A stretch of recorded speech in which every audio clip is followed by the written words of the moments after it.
après le Front National. Macron se lève et fait un gouvernement avec les perdants. Il nomme le Premier ministre du parti perdant. Exactement comme les dictateurs africains nomment Premier ministre le plus tocard de leurs collaborateurs parce que celui-là va leur obéir le doigt sur la couture. D'où vient M. Barnier qui se prévaut des titres de Premier ministre? Du titre de Premier ministre de France. D'où vient-il? A-t-il gagné une élection? Non.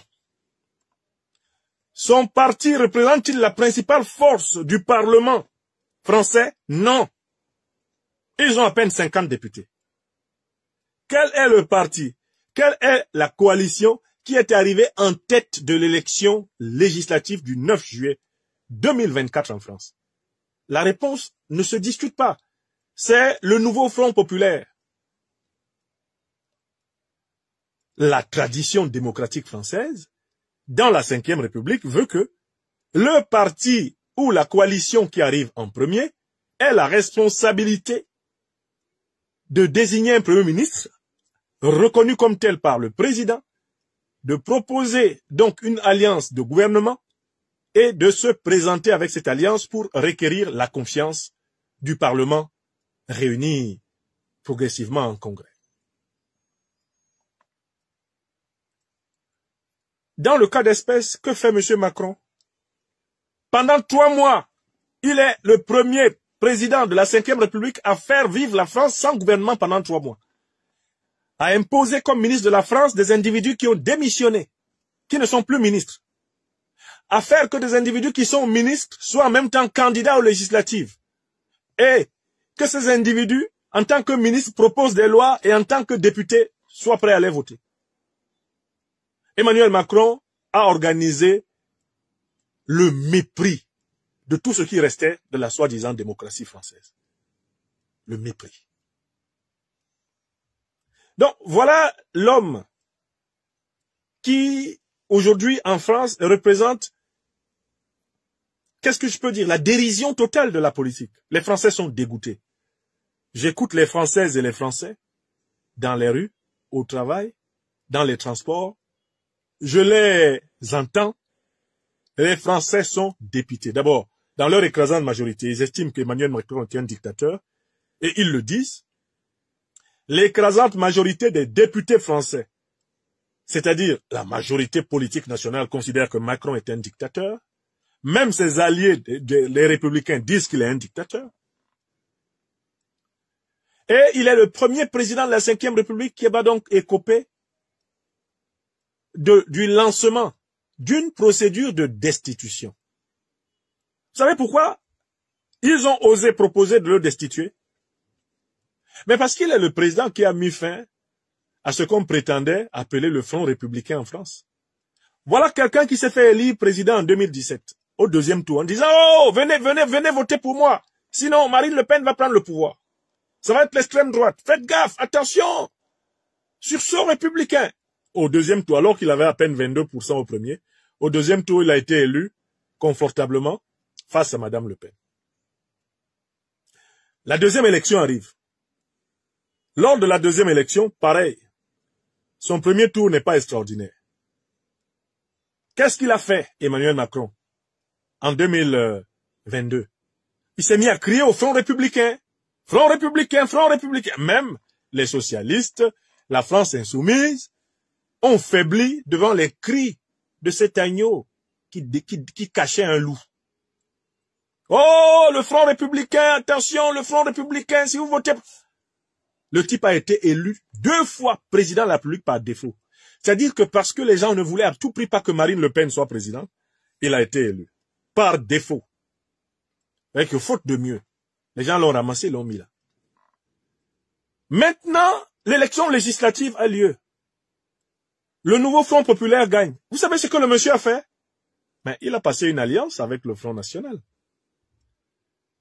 La presse française a révélé qu'avant de nommer le Premier ministre Michel Barnier, Emmanuel Macron s'est entretenu avec Marine Le Pen pour obtenir de la duchesse, la comtesse du château de Montretout, son accord sur la composition formelle du gouvernement et sur la direction du gouvernement par Barnier. Contrairement à ce que vous pensez, la véritable chef du gouvernement français actuel, c'est Marine Le Pen. C'est elle qui a donné son accord. Parce que Emmanuel Macron hésitait à nommer un gouvernement, craignant que l'addition des voix des députés du Rassemblement national avec celle du nouveau Front populaire, censure son gouvernement et le mette dans une situation de démission, lui, le président de la République. La presse française a révélé qu'Emmanuel Macron a dealé avec l'extrême droite qu'il invitait la France tout entière à détester, à propos de laquelle il a fait des sermons sur la montagne, jurant ses grands dieux que le Seigneur l'avait envoyé à la tête de la France pour la protéger de l'extrême droite.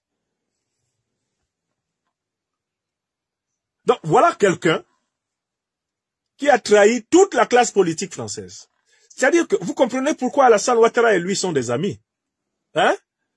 Là, vous voyez que qui se ressemble s'assemble. Macron, Ouattara, c'est une photocopie. C'est une photocopie. Non, Ousmane Diaby, ne me cherchez pas sur YouTube Franklin Nyamsi ou Cameroun, l'Afrique des libertés. J'ai expliqué au début de cette émission que cette chaîne est pour le moment paralysée par une piraterie. Allez sur Institut Afrique des libertés. Institut Afrique des libertés sur YouTube. Là, vous allez me trouver. Si vous tapez Institut Afrique des libertés, vous allez voir une chaîne qui est en direct. C'est ma petite chaîne de soutien. Il y a maintenant environ 200 personnes, 175 personnes qui sont là et qui ont oublié d'appuyer sur le pouce levé sous la vidéo. Pourtant, nous sommes au combat. Je salue déjà les plus de 100 000 personnes qui ont marqué leur approbation à notre communication sur TikTok. Je compte très bien ces approbations. Il y a bientôt plus de 100 000 likes et formellement près de 1500 personnes qui suivent constamment ce que nous disons sur TikTok. Donc, mes chers amis, sur TikTok, continuons à relever le défi. Continuons à relever le défi. Soyons actifs, soyons présents, soyons opérationnels. Je reviens à M. Macron. Emmanuel Macron et Barnier ont pactisé avec l'extrême droite, qu'ils ont pourtant voulu amener tout le monde à diaboliser. C'est Marine Le Pen qui a marqué son accord à Macron, qu'il pouvait envoyer Barnier et qu'elle et ses troupes ne voteraient pas la censure.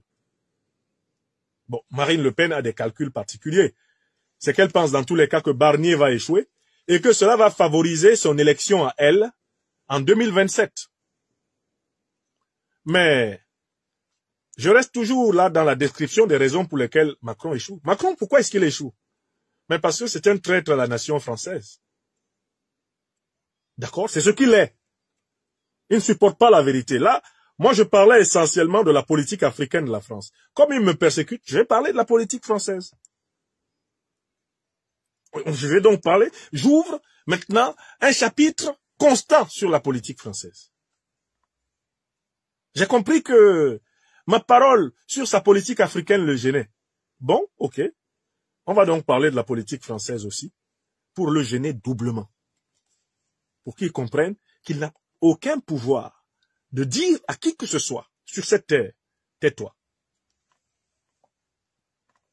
Dieu ne vous donne pas ce pouvoir, la nature non plus. L'histoire vous le refuse. Chacun dit ce qu'il a à dire. Celui qui n'est pas d'accord contredit. Celui qui ne veut pas écouter circule. C'est ça la vie que nous allons vivre. Monsieur Macron, là, il est vomi par le peuple français. Mais ce que vous ne savez pas, c'est qu'il a été vomi aussi par les forces vives françaises. Hein. En avril 2021, près de 30 000 officiers de l'armée française ont signé une lettre publiée dans Marianne pour l'avertir et lui dire qu'ils n'étaient pas contents de lui. Ça vous a échappé? Ça n'a échappé qu'à ceux qui n'analysent pas. Monsieur Macron, il est sur la sellette. Les députés ne veulent pas de lui. Les forces vives, avec les nombreux chefs d'état-major qui ont dû démissionner, ne veulent pas de lui. Le gros des fonctionnaires de ce pays ne veulent pas de lui. Les jeunes gens ne veulent pas de lui. Il y en a un qui l'a giflé. Vous avez tous vu. Ils ne veulent pas de lui. Partout où il passe maintenant en France, et où il y a foule, il est hué. C'est le président hué.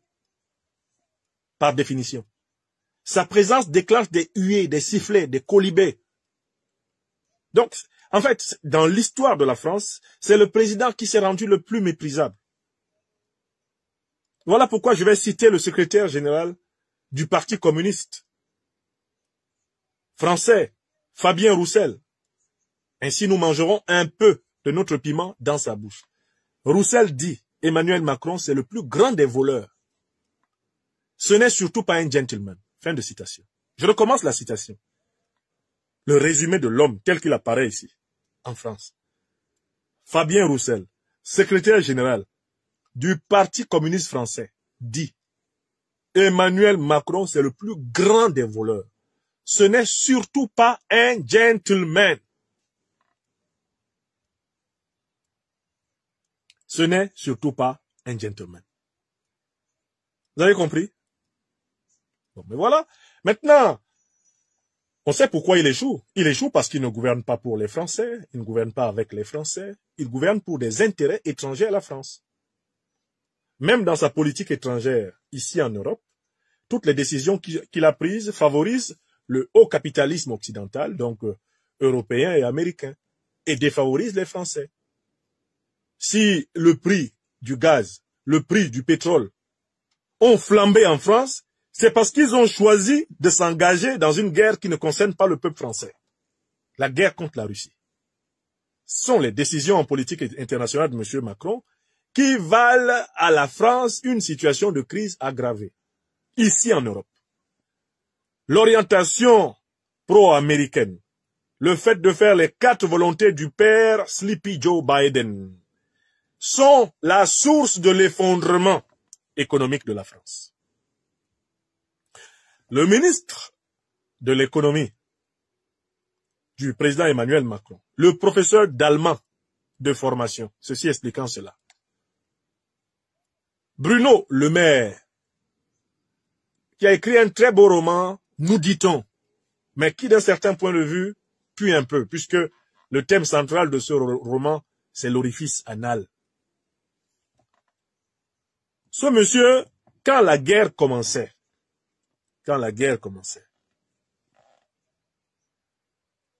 en 2022, ou plutôt recommençait entre la Russie et l'Ukraine, il a dit, citation, « Nous allons faire effondrer l'économie russe. » C'est ce que Bruno Le Maire a dit, lui, Bruno Le Maire, ministre français de l'économie et des finances.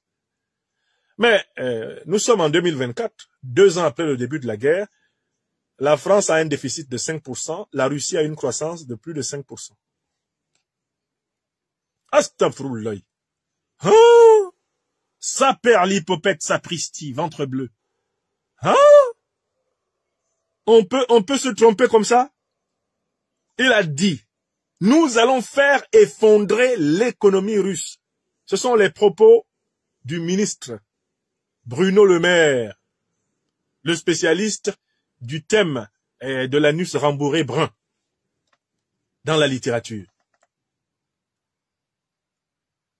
Ce monsieur a dit ça. C'était tellement grave quand il l'a dit en 2022 que certains de ses patrons lui ont demandé d'aller retirer ses propos dans la presse l'après-midi.